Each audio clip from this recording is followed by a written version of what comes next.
तो जो लास्ट की एलोट्रोपिक फॉर्म है कार्बन की, उसका नाम है बकमिंस्टर फ्लूएन। इसकी प्रॉपर्टीज़ मैंने लिख दी हैं पॉइंट्स में। सबसे पहली property, it consist of sphere made of atom arrange in pentagon and hexagon. Pentagon कहते हैं 5 साइड्स वाले रिंग होते हैं कार्बन के, ठीक है।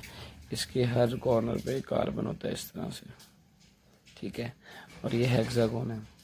ये दोनों जब आपस में मिलते हैं एक फुटबॉल लाइक अरेंजमेंट में, तो ये पूरी बक्की बॉल, जिसको कहते हैं बक्की बॉल, बनती है, बकमिंस्टर फ्लोरेन, ठीक है। अच्छा, ये इसका स्ट्रक्चर हो गया। It is stable at high pressure and temperature. High pressure और टेम्परेचर पे ये स्टेबल रहता है, Buckminster fluorene.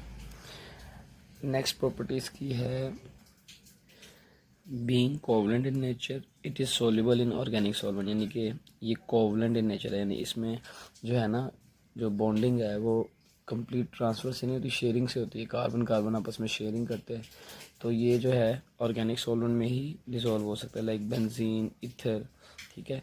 Like dissolve like, यानी पोलर पोलर चीज़ों में डिसॉल्व होता है और नॉन पोलर में। उसके बाद they have no charge on it, कोई चार्ज नहीं है। शेयरिंग हुई है तो चार्ज तो आएगा ही नहीं। अगर कोई इलेक्ट्रॉन डोनेट या लूज़ करता है तो पॉजिटिव नेगेटिव के साइंस आते हैं। कोवलेंट बॉन्ड है तो यहाँ पे कोई भी जो है वो चार्ज नहीं प्रोड्यूस होगा। And it has and it on it and it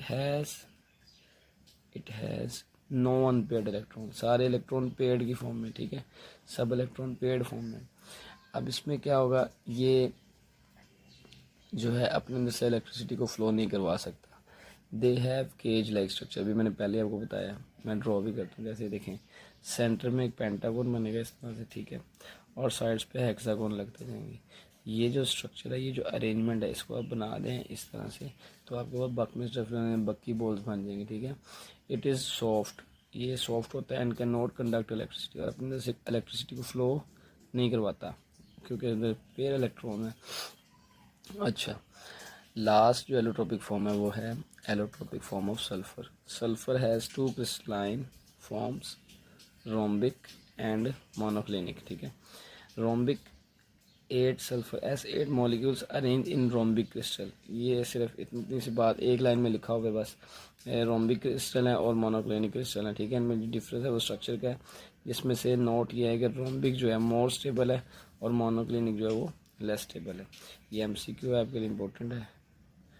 कौन सा जो है एलोट्रोपिक फॉर्म सल्फर की स्टेबल है, तो उसका आंसर है रोम्बिक।